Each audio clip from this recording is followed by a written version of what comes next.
সুপ্রিয় শিক্ষার্থী বন্ধুরা, তোমরা সবাই কেমন আছো? আশা করি সবাই ভালো আছো। আজকে আরও একটি নতুন টপিক নিয়ে তোমাদের সামনে হাজির হয়েছি। আজকের টপিকের নাম যৌগিক সংখ্যা।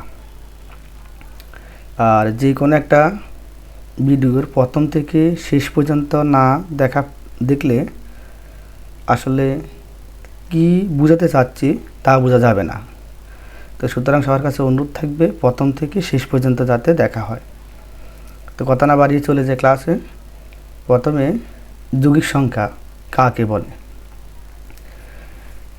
যে সংখ্যার গুণনীয়ক বা উৎপাদক এক এবং ওই সংখ্যাটি ছাড়াও এক বা একাধিক সংখ্যা থাকে তাকে যৌগিক সংখ্যা বলে। অন্যভাবে বললে, যে সংখ্যার এক এবং ওই সংখ্যাটি ছাড়াও কমপক্ষে আরেকটি উৎপাদক আছে তাকে যৌগিক সংখ্যা বলে। এখন গুণনীয়ক উৎপাদক কথাটি আসলে একই। যেমন 4, 6, 8, 9, 10 এগুলো যৌগিক সংখ্যা। 4-এর গুণনীয়ক হচ্ছে 1, 2, 4 বা 4-এর উৎপাদক 1, 2, 4, মানে 4কে 1, 2, 4 দ্বারা ভাগ করা যায়। এখন যৌগিক সংখ্যা পড়তে গেলে মৌলিক সংখ্যার সাথে একটু সম্পর্ক আছে তার।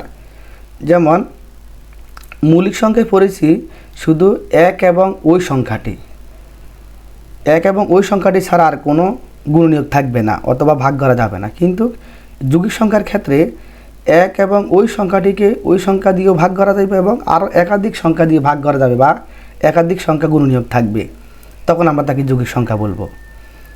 যেমন 6-এর 1, 2, 3, 6 এগুলো তার গুণনীয়ক বা উৎপাদক।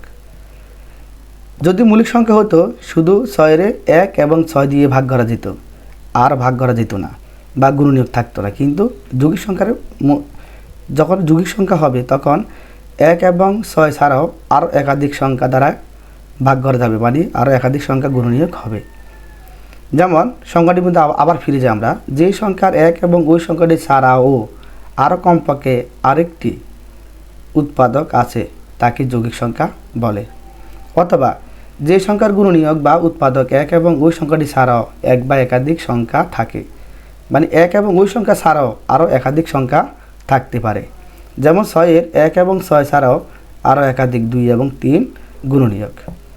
তো সর্বশেষ আমরা বলতে পারি, যে সকল স্বাভাবিক সংখ্যার 1 এবং ওই সংখ্যা ছাড়া আরও একাধিক সংখ্যা দ্বারা ভাগ করা যায় তাদের যৌগিক সংখ্যা বলে।